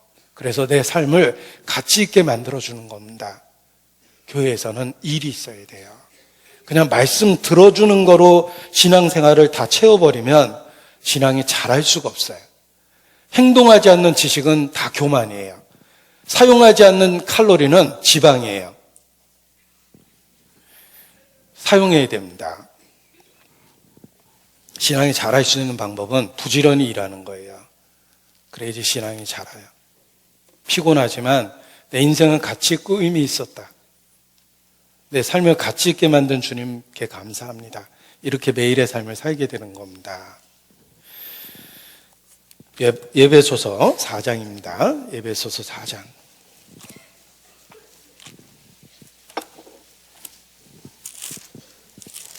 예배소서 4장 15절. 제가 읽어드립니다. 오직 사랑 안에서 참된 것을 하여 범사에 그에게까지 자랄지라. 참된 것을 하여 자랄지라. 참된 것을 하여 자랄지라. 성장은 뭔가 일을 할 때 성장이 이루어지는 겁니다. 참된 것을 하여 신앙이 자라는 것입니다. 적극적으로 순종하고 적극적으로 일을 할 때 신앙이 자라게 되어 있습니다. 구르는 돌은 이끼가 끼지 않습니다. 흐르는 물은 썩지 않습니다. 일하는 신앙은 유혹을 덜 받아요. 잘못된 가르침을 잘 분별해요. 일하고 있기 때문에.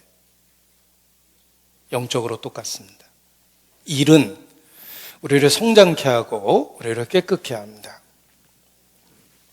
제가 사회초년생으로 정말 정신없었을 때 갑자기 할머니가 돌아가실 때가 됐다는 생각을 했습니다. 할머니는 저를 정말 어린 시절에 사랑으로 키워준 분이에요. 내가 전도하고 싶었던 사람 첫 번째는 할머니였습니다. 돌아가시기 전에 반드시 전도해야 된다고 생각하니까 사회초년생이 월차를 썼습니다. 당시 월차 쓰면 윗사람이 불러다가 뭐라고 그랬어요? 무슨 일 있냐? 꼭 써야 되겠냐? 너 제정신이냐? 뭐 이렇게 얘기하십니다. 그래도 월차를 썼어요. 그리고 손꼽아 기다렸어요. 할머니한테 전도하려고. 그리고 아침부터 가서 하루 종일 같이 있었어요. 하루 종일 얘기했어요. 예수님 이야기를. 그런데 그날만 그런 게 아닙니다. 그 날이 가까이 오면 올수록 제 자신이 깨끗해졌어요. 할머니한테 전도해야 될 날이 며칠 안 남았거든요. 제가 사회초년생이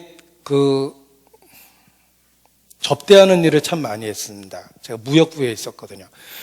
접대하는 일을 많이 하다 보니까 유흥업소에 많이 가게 되는데 끊임없는 유혹을 받을 수밖에 없었는데 할머니 전도해야 된다고 그러니까 생각이 더럽혀질 수가 없었어요. 가장 깨끗한 일주일을 보냈어요. 그리고 깨달았어요. 사람은 전도하려고 매일 계획을 세우면 결과적으로는 깨끗해지겠다. 구르는 돌은 이끼가 끼지 않는다. 그렇습니다. 일은 우리를 성장케 하고 일은 우리를 깨끗게 합니다. 정말 일해보세요. 신앙이 자라요. 아무 일도 안 하면 지식이 쌓이고 지방이 된다 그랬죠? 교만하게 돼요. 일을 통해서 성장하고 깨끗해지는 것이다. 깨끗해질 이유가 생겼거든요. 아무리 게으른 사람도 야, 너 왜 11시에 일어나냐? 야단쳐도 11시에 일어나요. 왜냐하면 야단쳤더니 그 다음날 6시에 일어났거든요. 일어났는데 할 일이 없는 거예요. 그러니까 씻을 이유도 없고 그러니까 다시 엎어져 이렇게 잠다. 차라리 11시에 일어나는 게 나아요. 그래야지 한 끼라도 줄이거든요. 아점 먹어가지고. 그거 게으르다고 야단칠 필요 없어요. 취직시키면 돼요. 취직시키면 아침에 새벽같이 일어납니다. 우리도 마찬가지예요. 그냥 놔두면 계속 게을러져요. 일을 하세요. 교회 안에서 일을 찾아서 하세요. 그러면 신앙이 자라게 돼 있어요. 갈라디아서입니다. 갈라디아서 5장 16절입니다.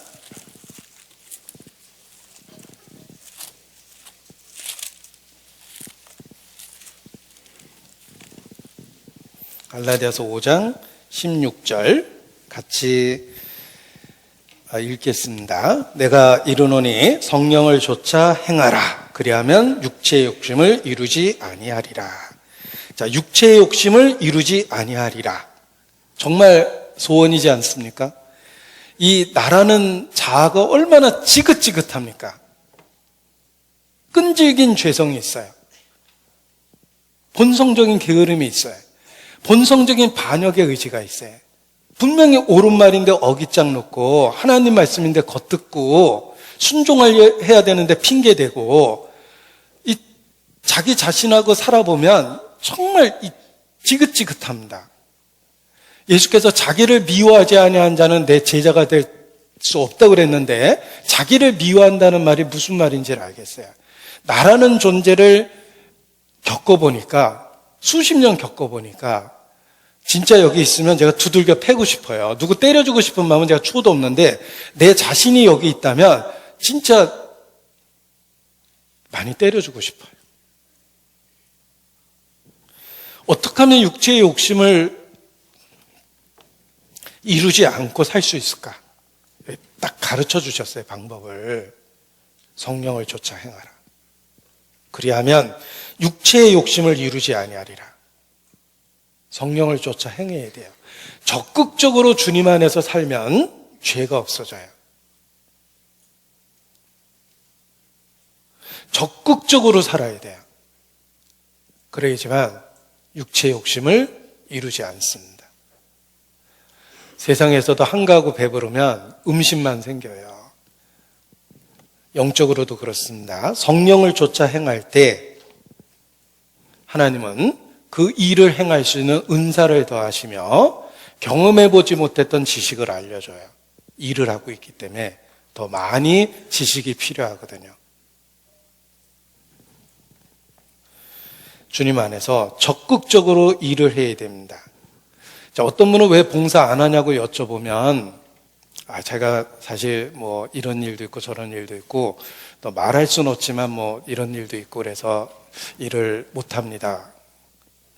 그렇습니다. 그런데 10년 뒤에 물어봐도 사실 조금 대사가 바뀌었지 똑같은 얘기를 하셔요. 평생 그 얘기가 반복되는 거예요.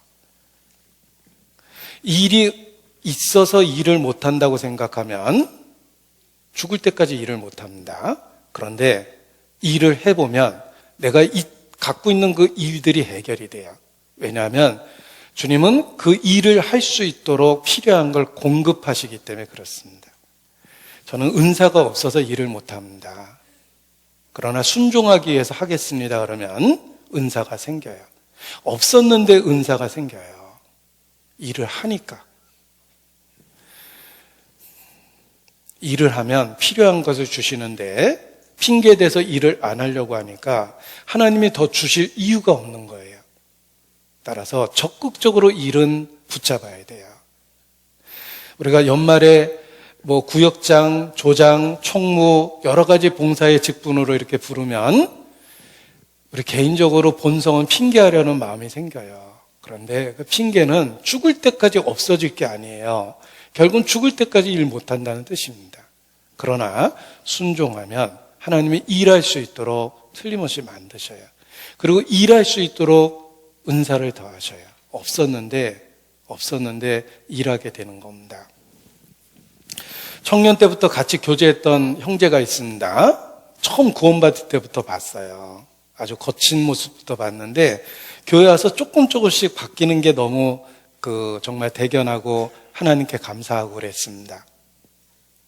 그런데 어느 날 그 형제가 이렇게 찬송 부르는 거 봤는데 진짜 저분은 기본적인 그 음정에 대한 개념이 없구나 이렇게 이제 그 생각이 들었어요. 좀 그렇다 그랬는데 아무튼 수십 년이 흘렀습니다. 제가 지역에 집회를 갔는데 그 형제도 이제 나이 들 만큼 들었고 그 지역에서 봉사하고 있었습니다.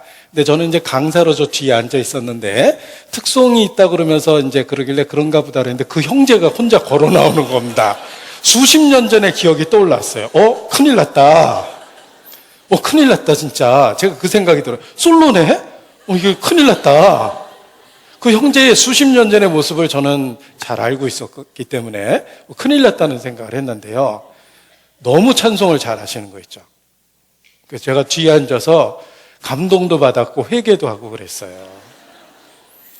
옛날에 내가 알던 그 형제가 아니에요. 분명히 시작은 미약했는데 우리가 작은 교회 가면은 찬양대도 해야 되고 교회 학교도 해야 되고 임원도 해야 되고 막 그렇게 그래야 됩니다. 그 형제가 그걸 다 겪어낸 거예요. 그 작은 교회에서. 그러다 보니까 찬양도 자꾸 부르니까 정말 하나님이 채워주신 겁니다. 그래서 뒤에서 찬송 들으면서 누구보다 더 큰 은혜를 제가 받았습니다. 직분은 붙잡으면 채워주셔요. 일은 하려고 그러면 채워집니다. 내가 진짜 일할 수 있는 체력은 아닌데 그럴 수 있어요.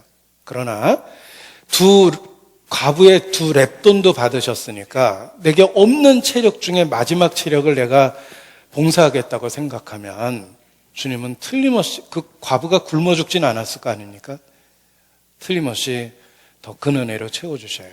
내 육체적인 한계는 거기였는데 하나님이 주신 그 이상의 은혜를 받아서 또 다른 수명을 누리기도 하고 더 많은 타고난 것보다 더 많은 건강을 누리기도 하고 틀림없이 채워주십니다.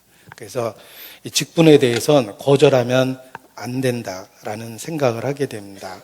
주님은 틀림없이 심는 자에게 먹을 양식도 주고 씨도 주셔요. 심을 것도 주고 일꾼이 일할 수 있도록 먹을 양식도 주십니다. 그래서 교회를 위해서 희생하고 헌신하고 수고하고 이런 것들을 무서워하면 안 됩니다. 우리 가운데 주님이 계시고 틀림없이 사용하면 채워주시고 희생하면 더 큰 것으로 갚아주시고 은사가 없으면 필요한 만큼은 반드시 주십니다. 제가 전도인 생활을 통해서 확신 갖고 할 수 있는 이야기는 주님은 반드시 필요하면 주십니다. 그것을 제 전도인 생활하면서도 확실하게 경험을 했습니다. 제가 성장기에 굉장히 내성적으로 자라서 숫기가 없이 자랐습니다. 다른 사람과 눈 맞추기도 어려웠고 누구 시선을 받는 건 참 곤란하고 힘든 일이었어요. 제가 그 버스 탔는데 다 앉아있는데 저만 이렇게 서 있으면 후다닥 내렸다는 이야기 드렸죠. 그게 너무 어색했어요. 다 앉았는데 이렇게 혼자 이러고 있으면은 사실 저 쳐다보는 사람은 아무도 없거든요. 제가 뭐 코딱지 후벼도 보는 사람 없는데 그 당시에는 다 나만 보고 있다고 이렇게 생각이 든 거예요. 그래서 괜히 얼굴이 빨개지고 그래서 어색해서 후다닥 내려버리고 막 그런 성격이었습니다. 그런 놈이 전도인이 됐으니까 얼마나 고민을 했겠어요, 제가. 이건 진짜 하나님이 사람 잘못 본 거다. 그런데 제 마음에 딱 하나 주님 말씀하시면 내가 순종하겠다는 생각은 있었어요. 개인적으로 제가 어떤 일을 겪고서 그 결심을 했습니다. 순종하는 게 내게 복이라는 걸 알았는데 그 생각과 결심 이후에 바로 제가 전도인 권유를 받았기 때문에 이렇게 망설이지 않고 응답을 하게 된 겁니다. 그런데 분명한 건 필요하면 은사를 주십니다. 할 말이 있으면 채워주셔요. 그래서 이렇게 말씀을 전할 때 제가 뭘 얘기하지 하고 고민한 적도 없고 막 1시간 반 설교해야 되는데 10분 만에 끝나가지고 어떡하지? 그냥 창세기부터 읽을까? 뭐 이런 적도 없습니다. 주님은 반드시 채워주세요. 왜냐하면 주님의 일이기 때문에 주님은 반드시 채워주십니다. 2019년 우리가 한 해를 마무리하는 첫날입니다. 오늘이 12월의 첫날인데 오늘 들어오실 때 우리 2020년 새로운 임원에 대한 그 명단을 받으셨을 겁니다. 여러 과정을 통해서 의논하고 그렇게 일꾼을 정했습니다. 개인적인 사정으로 고사하신 분도 있고 또 어려운 상황 속에서 순종하신 분도 있고 여러 상황이 있다고 생각합니다. 아무튼 그 모든 상황 자체가 주님이 우리 안에서 섭리하시고 역사하시는 결과라고 생각합니다.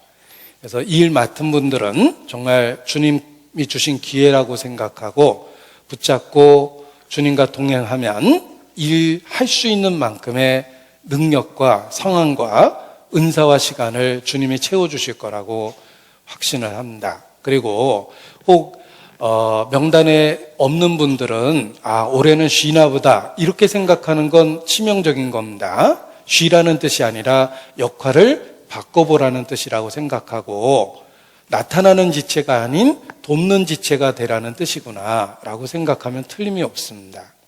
그래서 우리가 어떤 지체는 이름을 내고 일을 해야 하고 공적인 직분을 갖는 사람이 있습니다. 그리고 그분 뒤에는 직분이 없이 똑같이 그 일에 참여해야 될, 협조해야 될 지체도 있습니다. 그래서 하나님이 이번에는 나에게 돕는 역할을 주셨나 보다, 숨겨진 역할을 주셨나 보다 라고 생각하면 올바른 것이라고 생각합니다. 그래서 주님 안에서 우리가 큰 그림은 교회 역사가 이루어지는 큰 그림에 우리 전주교회가 참여되어 있는 것입니다. 그래서 전주교회일 뿐만 아니라 우리가 전국교회적인 사역 그리고 세계 선교와 관련한 사역을 위해서 하나님이 직분을 주셨다라고 생각하고 주님께 기도하며 받아들였으면 좋겠습니다. 예수께서 나를 따라오너라 하시니 곧 저희들이 모든 것을 버리고 예수를 좇으니라 라고 기록되어 있는데 직분으로의 부르심도 그렇습니다. 우리가 주님을 순종하고 주님께 순종하고 좇는 따르는 것이 필요합니다. 주일학교에서 부르는 찬송입니다. 예수님께서 부르셨어요. 나를 따라오라고. 이제부터는 사람을 낚는 어부 되게 하리라. 그 다음 구절을 제가 교회 목표로 썼으면 좋겠다라는 생각을 혼자 했습니다. 좋아요, 기뻐요, 따르겠어요. 랄라랄라랄라랄라랄라. 네. 교회 목표를 좋아요, 기뻐요, 따르겠어요, 랄라랄라랄라 하려고 그랬는데 혹시 이해 못하실 분이 있을까봐 내년도 교회 목표는 올해 교회 목표였던 다 하나님의 영광을 위하여 먹든지 마시든지 무엇을 하든지 살든지 죽든지 다 하나님의 영광을 위하여라는 같은 목표를 내년에도 붙잡기로 했습니다. 예. 그리고 직분에 대한 응답은 제가 소개드린 찬송처럼 자원하고 기쁜 마음으로 주님 앞에 받아들이고 그 일을 잘할 수 있도록 기도하는 것이 필요합니다. 그리고 또 우리 임원의 명단에 있지 않은 형제 자매님들도 내가 돕는 지체로서의 역할을 다 하겠다. 하나님께서 내 역할을 바꿔서 다른 일을 해보라고 기회를 주시는 거다. 이렇게 생각하고 적극적으로 교회 일에 협력해 주셨으면 좋겠습니다. 직분을 받은 분들이 우리 안에 많이 계신데 모든 직분을 받은 분들, 그 명단에 있는 분들 그 자리에서 일어나 주시겠습니다. 네, 일어나시죠. 네, 좀 자리는 불편하지만 일어나시기 바랍니다. 네, 그리고 마치는 기도를 우리 직분을 맡게 되신 분들과 함께 기도하는 시간을 갖도록 하겠습니다. 같이 기도하시겠습니다. 아버지 하나님, 우리를 사랑하시고 구원해 주신 것 주님께 감사를 드립니다. 무엇보다 이 마지막 때 우리를 지켜주시고 변함없이 주의 이름을 부를 수 있도록 영육간에 보존해 주시는 것도 감사를 드립니다. 주께서 허락하신 2019년 잘 주님 안에서 마무리하고 새로운 한 해를 새로운 마음으로 받아들일 수 있도록 우리 심령의 역사해 주시기를 주님께 간구합니다. 또 주님 안에서 한 해 동안 수고해 주신 임원분들 기억해 주시고 더욱 주님 안에서 살 수 있도록 은혜를 더하여 주시기를 주님께 간구합니다. 또 새로운 2020년 직분을 받은 우리 형제 자매님들 모두에게 은혜를 주시고 능력도 더하여 주시기를 주님께 간구합니다. 직분에 충성할 수 있도록 마음을 넓혀주시고 더욱 친밀한 주님과의 교통을 나눌 수 있도록 그 은혜의 홀을 항상 내밀어 주시기를 주님께 부탁을 드립니다.